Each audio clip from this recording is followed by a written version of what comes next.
Protests outside the US Embassy in Beirut after a massive explosion killed hundreds of Palestinians at a hospital in Gaza on Tuesday. Palestinian authorities blame the explosion on an Israeli airstrike.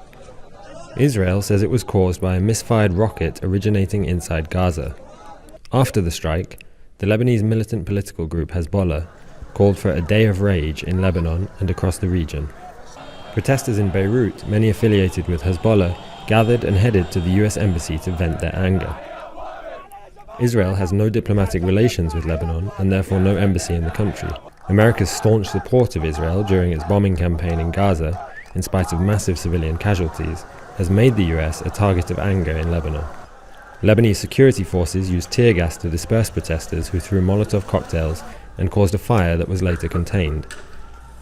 On Wednesday, hundreds of protesters returned to the embassy where they were kept far from the perimeter and again met with tear gas and water cannon. VOANews saw injuries amongst protesters and another fire break out, although not within the embassy compound. Many in Lebanon have watched with increasing anger as civilian casualties in Gaza mount and few Western governments call for Israeli restraint.